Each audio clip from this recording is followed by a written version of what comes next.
The following was recorded in front of a live studio audience at the Studio 21 Podcast Cafe.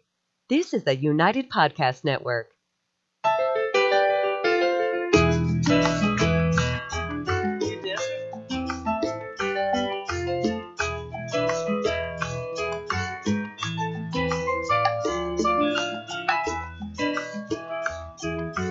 Welcome to our real estate party. Woo! We're ready. We're ready. It's a party. This is Attorney Rick Carter, joined by paralegal extraordinaire Kathy Holtshouser, and the guest who never seems to leave, Rick Nazzaro from Colonial Manor Realty out of Reading, Massachusetts. Thank you for having me. You make it very comfortable, Rick. Tough to leave. And Tony B., the professor of comedy, who's now in some sort of a relocation program or something's going on because he's not quite on site, but he's being Skyped in. Tony, you with us? Yeah, I'm down in Atlanta, Georgia. Okay. Thanks for joining us. Hey, Tony. So it's not a relocation thing? It's not you're on the lam or anything? Or you're good? No, as far as we know, no. I'm working on a little TV show down here. And, this is where they're filming it, so it's where I got to be. Okay. And, yeah, so everything's good. I'm pretty impressed with the Skype there, Tony. It took a little bit. Not going to lie to you. Yeah, absolutely.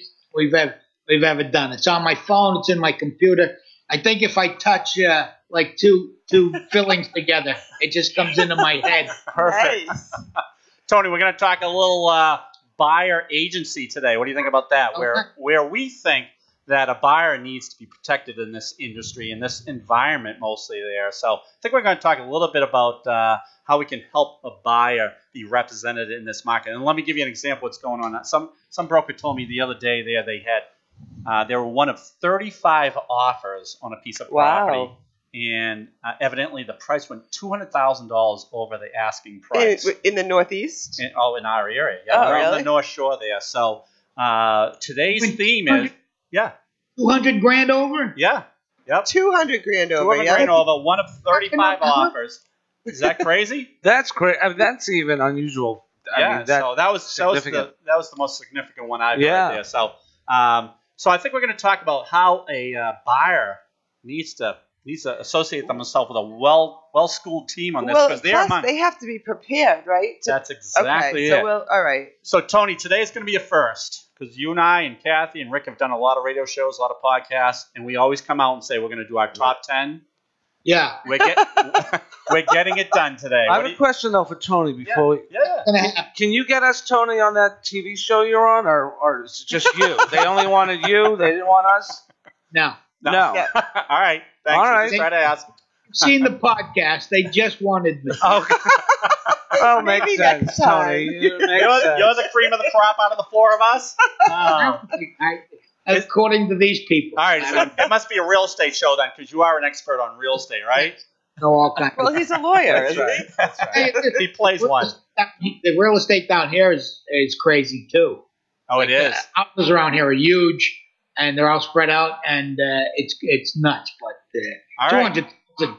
So Why wouldn't you just go buy another house if you were going to bid $200,000 No kidding. So that's what we're going to talk about because I feel right. bad for the other 34 who got boxed out. So that's one of our 10. But Yes. let's bring it way back there.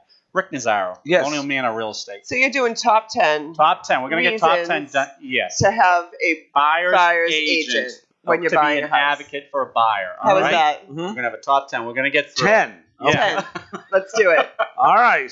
So let's give us a backdrop. So it's not like the old days. In the old days, you'd go to an open house, you'd hook up with a broker, and the broker would sell you the house. And at that whole time, you used to think that broker was helping you too. But Right. who was that broker really representing? Right. Well, as you say, back in the day, really not that long ago when you think about it, but Right. The beginning of our career. every real estate agent worked on behalf of the seller. Right. Their fiduciary obligation, that's, Rick, you taught me that word. I know. Very good. Their fiduciary obligation was always to the seller, whether you were working with the seller or with the buyer.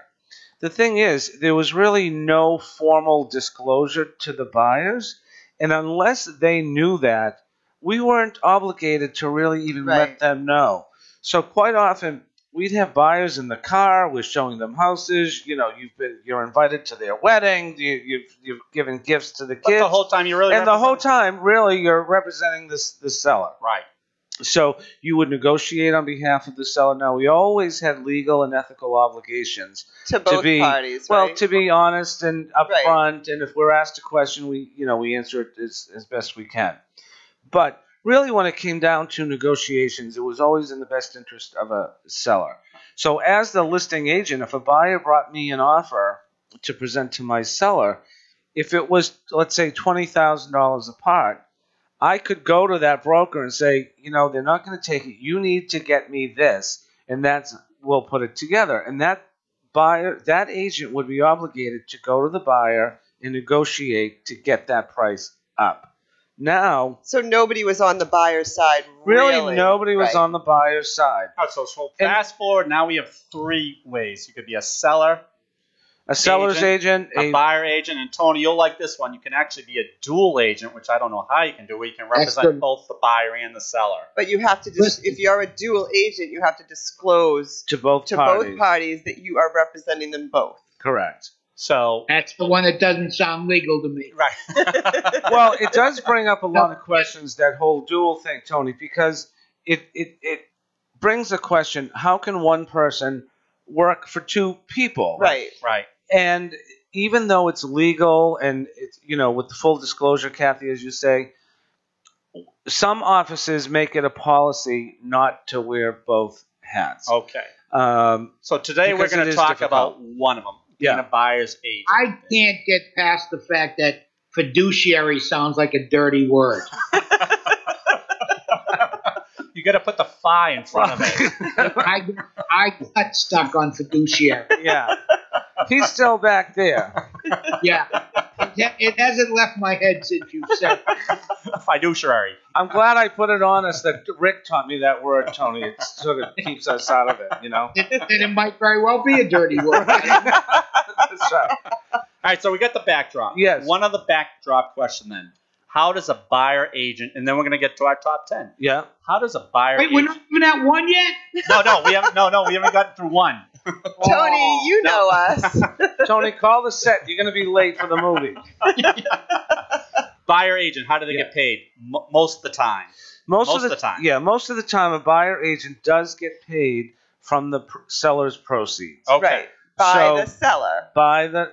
By the seller. It's all in how you know, it's in how Package you it. word it. It's money going through the filtration system, if you will, but the buyer's agent is paid typically through Okay. the proceeds. Okay, so there's Yeah. no reason you shouldn't have a buyer's agent at this point. Right, because Yeah. you're not paying for. Well, you can pay for a buyer's agent too. Well, right? it depends on you can now have contracts with buyers, like an agent would sign a Correct. contract Yep. with a Yep. buyer. Exclusively. Yeah.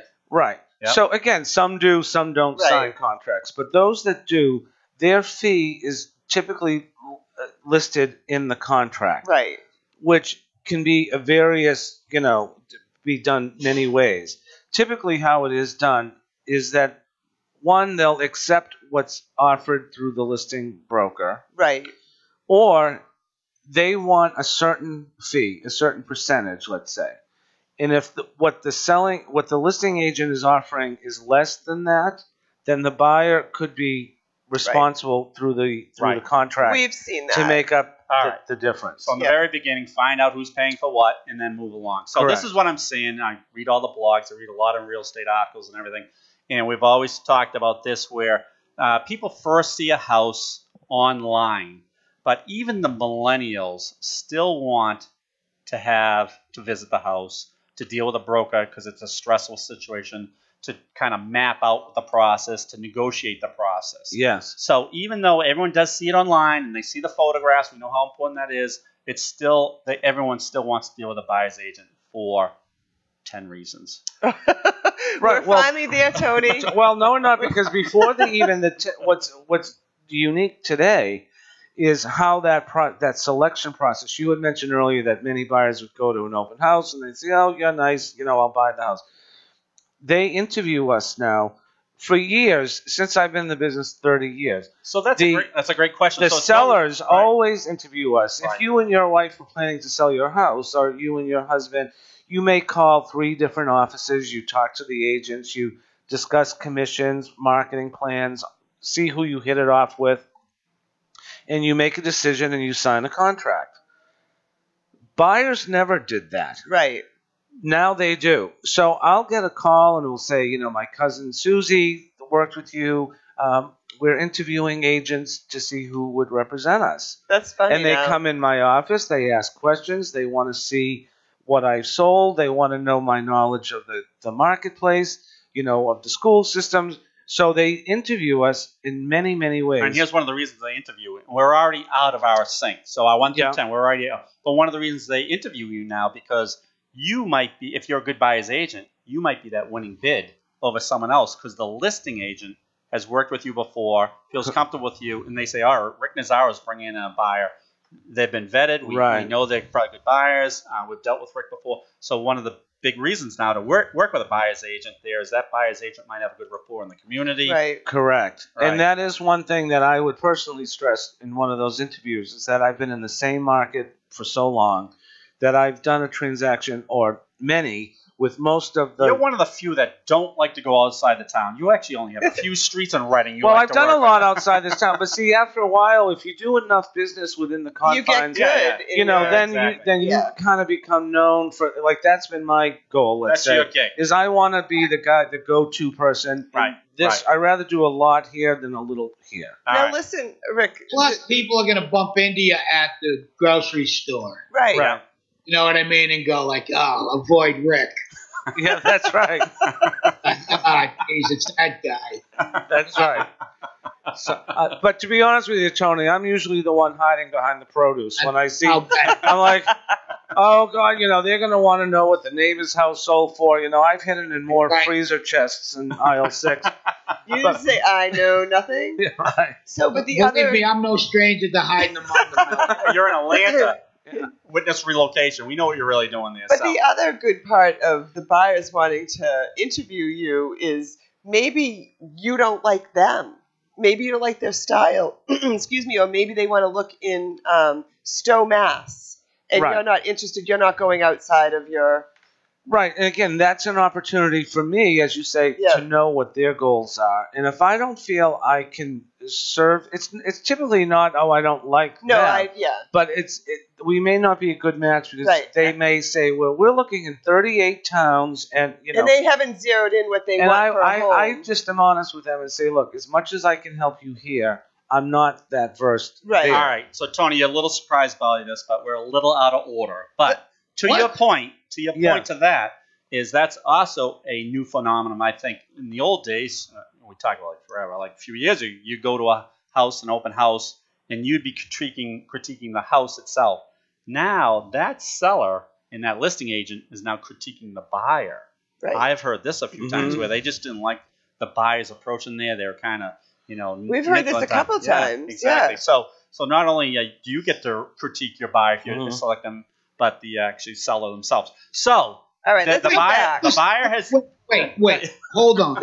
People reflect about who they're selling their house to? Yes, because they have 30 offers to choose from. They're going to want to sell to someone they feel like they're going to be accommodating during the negotiation process.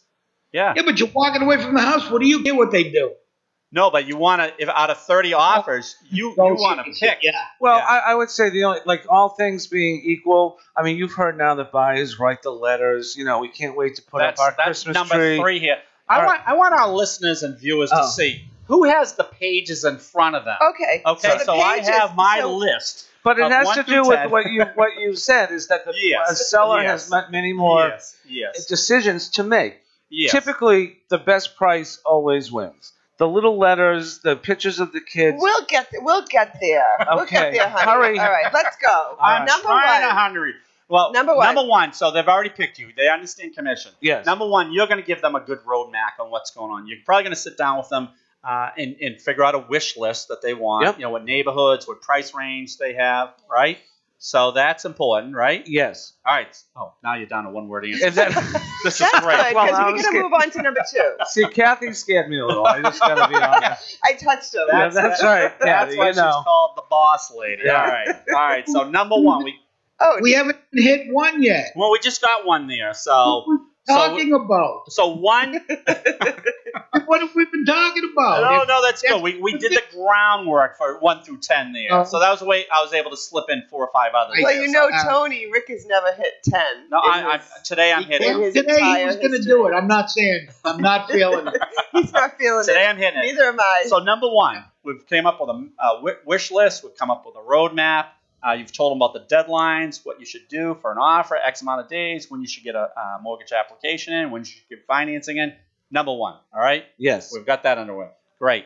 You also are good that a lot of buyers might not know on how to deal with vendors. I was going to say, you know everyone in the community, attorneys and insurance people and home inspectors. I was going to say you have a Rolodex full of people, but a lot of people don't even know what a Rolodex is Right. anymore. Oh, but we you know do. you know what I mean, though. So Yeah. you have a list of people that you could probably refer someone to Mhm. for mortgage process.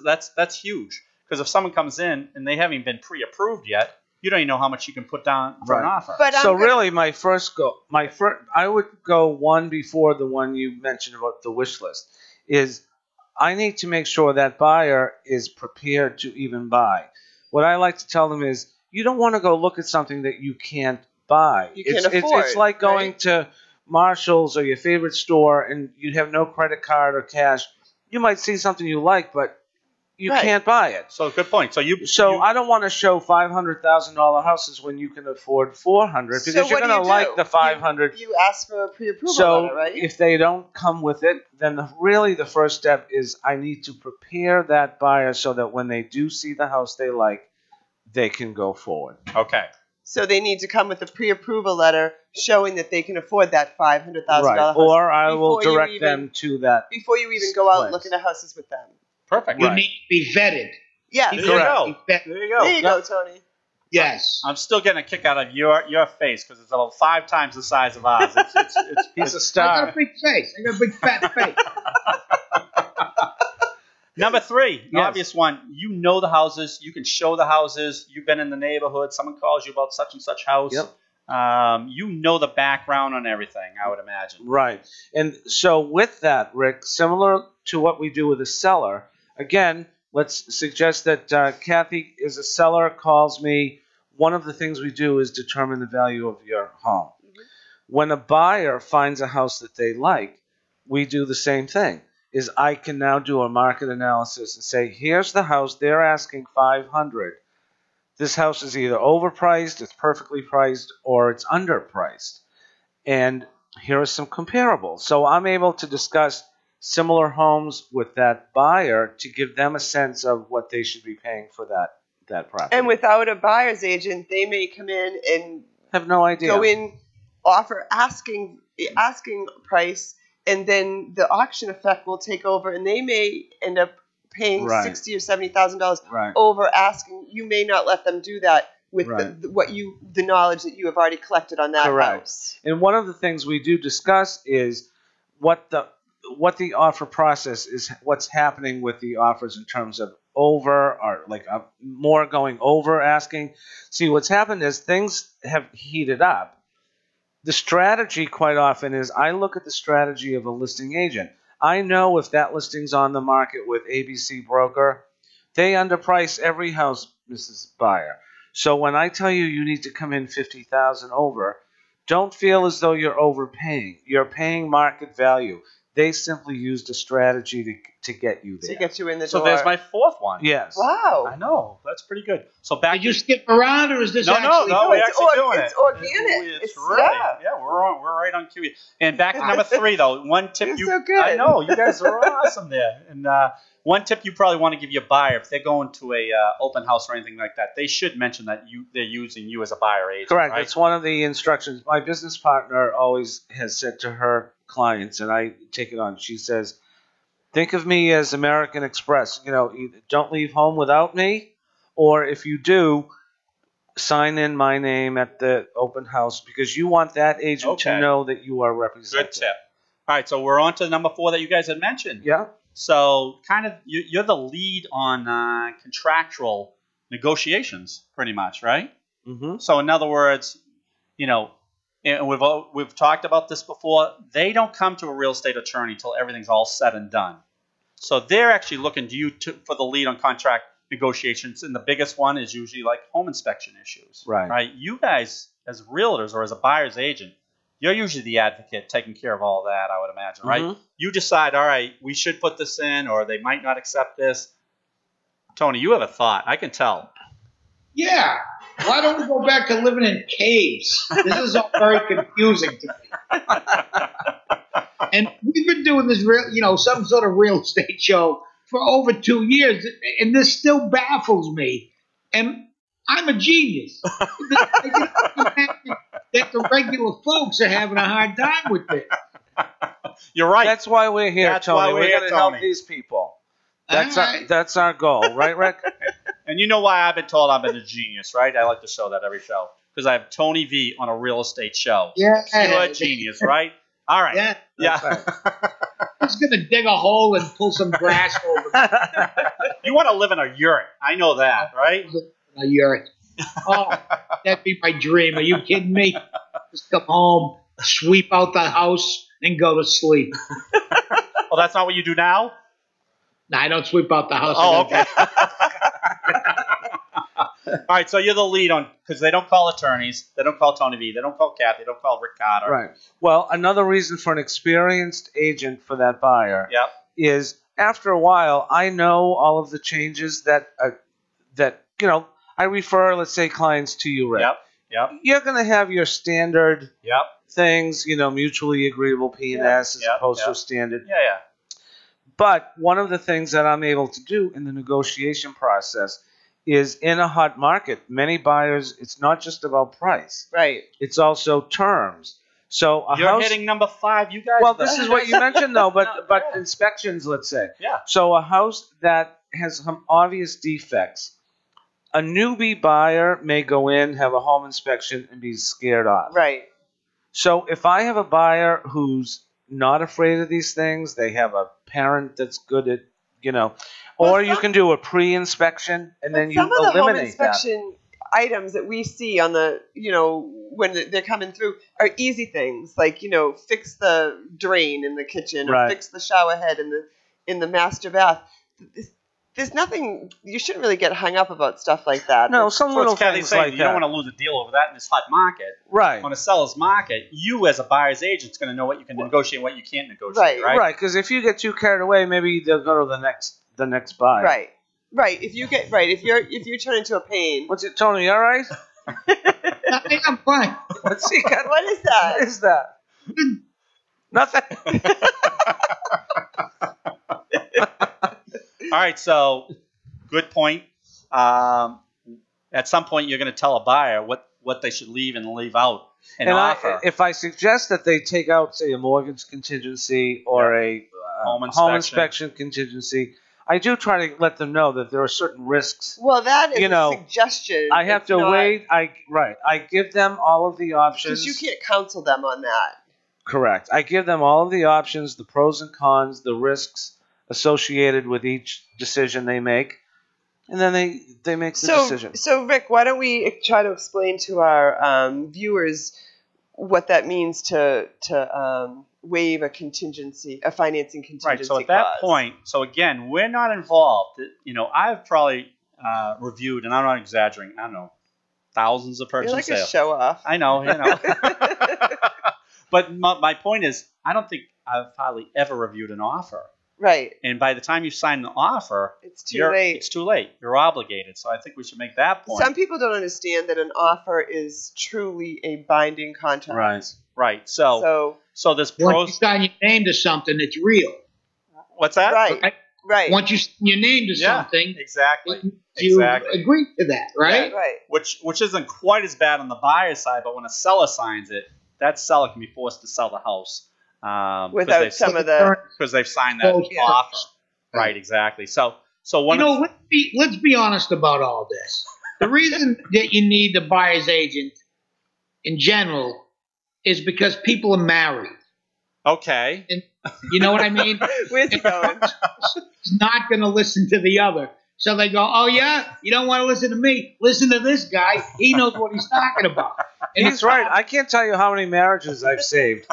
Yeah, I'm telling you. Believe me, I know what that's like. And I'm not saying it's one way or the other, man, woman, but at some point, you're going to want to punch your spouse in the face. And without a buyer, you stop. So reels them both in. Right, Yeah, right. Okay. All right. I like that. I like that. Marriage counselor for a house. Okay. I wouldn't suggest the punch in the spouse. I kind of glossed over that myself there. Rick, okay. You get that? This is why you're not that kind of attorney, but No. I'd call you just in case. Exactly. There's a big difference between wanting to punch somebody in the face and actually punching them in the face. Oh. Just, All right. Hypothetically, if you wanted to. So, all right, we've got to the offer there, Yeah. and we wanted to talk a little bit about the pros and cons of leaving some stuff out there. So, obviously, we know the pros and cons of leaving out your mortgage financing.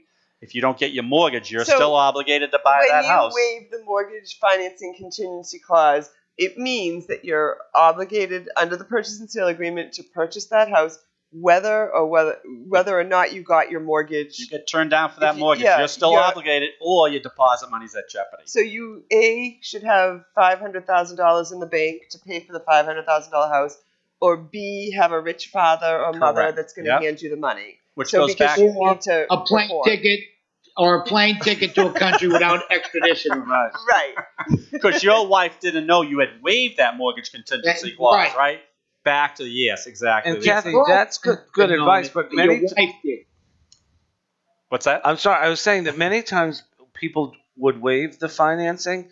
They don't have one of the two options you Right. just So listed. their deposit is in jeopardy. They're going strictly on the fact that Their mortgage guy. the right? mortgage person Right. said, "Oh, you're great. There's no problem," and they take that. And listen, the bank. we have a ton of friends that are mortgage originators, but I would have to have a backup plan. Yeah. And So what the- happens is the That's more my houses advice. people lose, that buyer who's lost 3 or 4 houses, and they've been told, well, you're heavy on the contingencies. All right. We've lost you. They start to get like, I need to get a house. All right, and so they you start guys are to doing knock well. things off. Because you're actually my sixth But you're spot.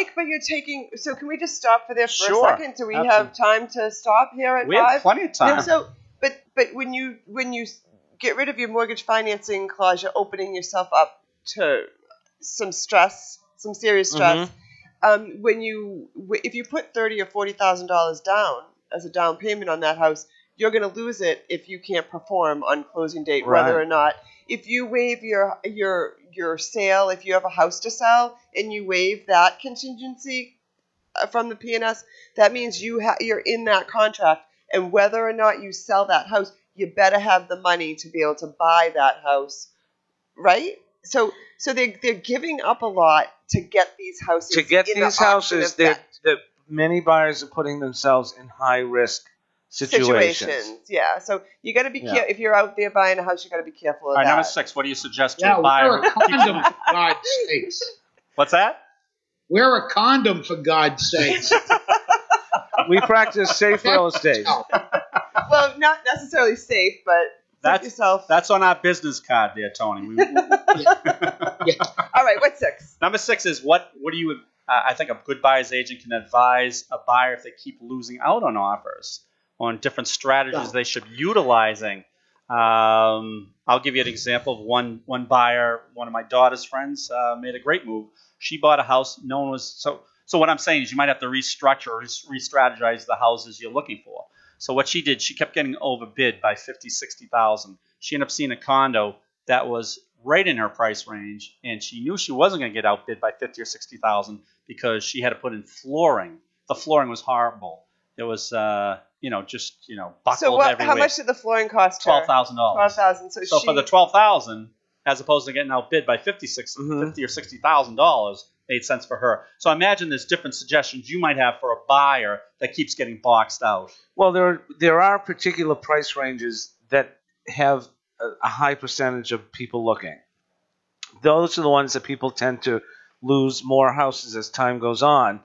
And if we keep losing, if they're going much, much higher, we have to lower the Their Correct. expectations. we have to lower the What they're bidding what we're on. looking at so Right. that they can then bid higher and Right. still be within their Right. So their if price they've been point. looking for a $400,000 house, putting in offers on $400,000, now they Right. might have to think of $370 right. because they know they're going to get bounced up Right. a little bit there. I will right? say it's really hard being a buyer right now in Right. certain price ranges. There's a lot of, I mean, we like to talk about the money aspect and all this, but there's a lot of emotional Of course. up and down, and that's part of. I mean, number 7 should be find a broker who's compassionate and understanding and willing to take as long as it takes, because many agents want, I'll show you one house, One and done. And then that's what happens. Right. They get buyer's remorse, right? Right, because what happens is they overbid. They're out of their budget. They're now saying 1 out of 3 winning bids are now putting people out of their budget. right. So what happens is now they're buying, and now they have buyer's remorse. So I think number 7 should be that you're suggesting that should be how to deal with someone who has buyer's remorse. And you guys are going to be shocked. There's number 7 right there. You guys are amazing. Well, number really? 7, Right. buyer's remorse. Buyer's We are remorse. so Well, awesome. meaning buyer's remorse. Now they're do you saying, mean- "Oh man, I overbid. Now I so they have an accepted offer. they have an accepted offer, but now I have no home inspection clause. Now I have no mortgage financing clause. I'm not sure. Buyer's remorse. Now Well- they want to get out of it. Yeah. So again, I personally try to coach the people as to avoid that situation. I was just going to say, how could they be in that? Just if you, maybe they won't be in yeah. that I same mean, situation. it can happen anytime. If they have buyer's remorse, there's nothing you can do to keep them in. You're done. You just say, look. Well, what I would say to them is, how much due diligence did you do on the? I mean, did you check into a lot of things, the neighborhoods, your finance? I think the more due diligence But I they generally did, know that because I'm on. right. Well, I I'm think with Uh, if you them. tell them, suggest that to But them. I don't think buyer's remorse would happen if they did their due diligence. Well, I think it always seems to kick in. When it kicks in is when they fall victim to the process. Right. Exactly. They just want to win. They want to now just Right. be the winning bidder. I don't even care about the house anymore. I just want to get it. Right, it's And a then they get competitive it, thing. and they're like, oh, this is the wrong house. right. Right. And quite often, too, a parent or somebody Yeah, has something to say. will say to them, when I bought a house, Right. we always offered $50,000 less, and we came up Right. 10. Right. Now, so it depends on what era you're used to, and so the advice is Tony mixed. V can tell his kids, I bought my house in Charlestown for $25,000. Yeah, pretty A much nickel? there. Yeah. So you got to make the Right. assumption your kids aren't going to be able to have that same advantage. Right, there. right, no, Yeah, right. yeah. I think what should happen, I think after you sign all the papers, you buy the house, you either get so drunk that you don't know anything, or they put you in a medically induced coma until it's all done. And you wake up in a house, in a bed, and you go, oh, this is nice. And they go, it's yours. Thank you, Tony V. Thank you. That's a perfect try to help example. right. I have that as number 8A. That was coming along there, but Don't be in a coma or be in a coma. Which being one? a coma Be in sounds a like coma. you're going with it. Well, that's the remedy for buyer's remorse, right? Exactly, Yeah, being the right, coma. yeah. Perfect. Number 8. Yes. Legal. A lot of times you are asked legal questions. I know you're not supposed to, but I think there's some legal tips you should be able to give. One is a buyer has to open up his CD in an appropriate time to make sure he closes on time, right? Right. And we won't get into a lot of that. His CD, Rick. Yeah. Tell the people.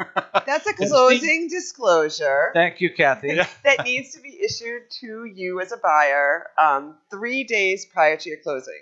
And you need to read it and sign it. And if you don't, your closing date goes by the wayside and it starts over. So, but you should, at this point in the game, you should be, you bought the house or you're waiting for your financing to come through. You're going to be coached by a buyer's agent, and now you're going to be coached by a lender or a mortgage broker. Well, that's my point. I don't think a lot of times they do. And the biggest one is the mortgage financing clause. And we're going to have another show all on Financing 101. Mm-hmm. But I think when a financing date says you have to have your financing by June 21st, I don't think a lot of originators remind the buyers. And I think they let that date go. Well, that's one good thing about The you, realtors Rick. do. that's If my they point. can. Yeah. And also you guys No, typically Rick's do very, as well. Rick's very, Yeah, so we very do that, good on it. but to your point, I think some lenders and some brokers don't. So Right. so there's sometimes that you do have But to make at those some suggestions. point, like you start with a buyer's agent, you find the house, and then all of a sudden other people come into the mix that are just as talented as their buyer's agent. So you have a mortgage originator, and then you have an attorney's office, and maybe it's Rick Carter's office. Should be Rick Carter's office, the best lawyer that ever existed. Thank you, Tony V. Conveniently located, Reading, Mass, Londonderry, New Hampshire, That's 781-944-9222. That's Woo! right. But anyway, so 28 and off exit 5. Yeah. between all the parties involved, we're keeping We're an all eye over on. We're all over it. So if Right. even if the loan officer doesn't remember it, Right. Rick certainly remembers it, and this Rick, you Right. certainly remember Right. it too. And so. I most times will have the buyer because they don't always get the importance of the dates. Right. Like with the financing, Right. if it's due June 25th and June 26th, you tell me you were denied financing, you got a problem. you got a problem. So I do tell them, put it in your phone, put these dates. You know, we'll remind you. But what if we get in the coma? Right. You know, right. the coma could hit us, Tony. You know, and now That'd be good. the date comes and goes, and And if the date comes in, we won't stress a lot of this, Right. but it's very Well, important. and If the date comes and goes, and you're not able to meet one of the conditions on the property, I'm sorry, on the commitment letter, What then- happens then?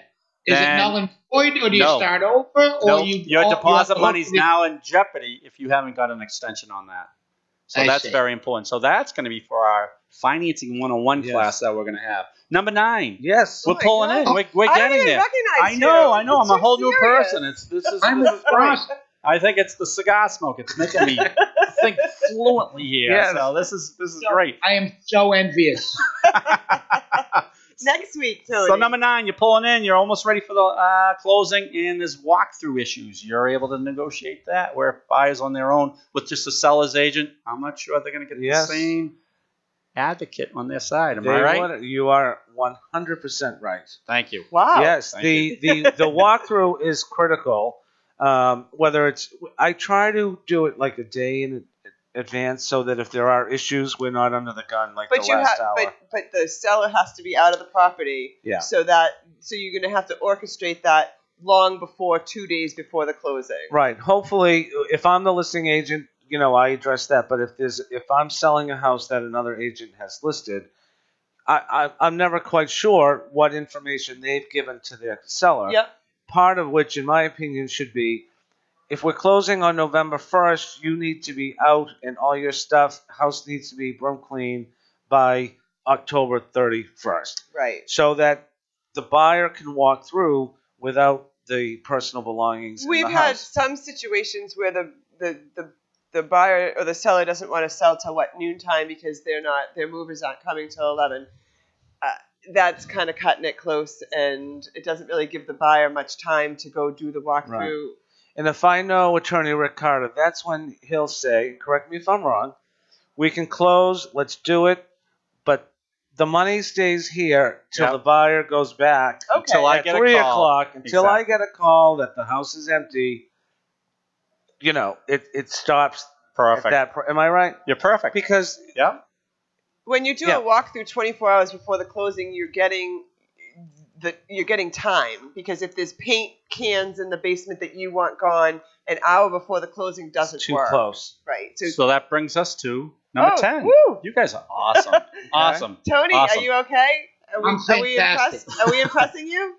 Yeah. So that's okay. Rick, related to that. Number 10 is just being at the closing itself. Mhm. And I always say that there should be no issues at a closing. That's just kind of wrapping everything up. But Right. sometimes things do show up. Yep. If a buyer has a buyer's agent as their advocate, you know, they're fighting for them, and there are issues that show up, and Right. you know, you can take care of things there. So, Yep. whew. What do you Rick, think? Rick, Give me a high I am five. so High impressed. five. Wow. Tony V, give me a high Oh, five. Tony. There you go, There buddy. you go. I'm sticking with the coma issue. In our history of radio and podcasts, we've never gotten past We what? got 3? we did all 10 today, Tony. Are you impressed or not? I'm very impressed. I mean, I think it's like a new era in selling houses and Attorney Rick Carter. You know, you're driven. You're very driven. You were not going to be denied your top 10 list today. And that's a great wrap to the show. I don't think we could say anything better. Yeah. No. So Tony V, you want to give us your contact information? They want to track you down for any shows coming up? Sure, I'll just stay on Skype and you can. All right. you can hang out with me. We'll just Hi, keep our Tony. computers on, see if we can find Tony V. Rick Nazzaro, give us your contact Yes, information. 781-290-RICK. Well, I know. I know. Or ricknazzaro.com. All right. Kathy Holtshouser, 781-944-9222. do you work anywhere? Do you want to Oh. explain where you work? Yeah, I or work just you want your personal phone number out? Carter Law Office, Reading and Londonderry. Thank you. And this is Rick Otter. Thanks for joining us here. My pleasure. Yeah, Thanks that's for having great. me. Real Estate House Party. And we're gonna wrap it up. Thanks. Have a great day. See you, Tony. See you, Tony. Bye, Tony. See you next week.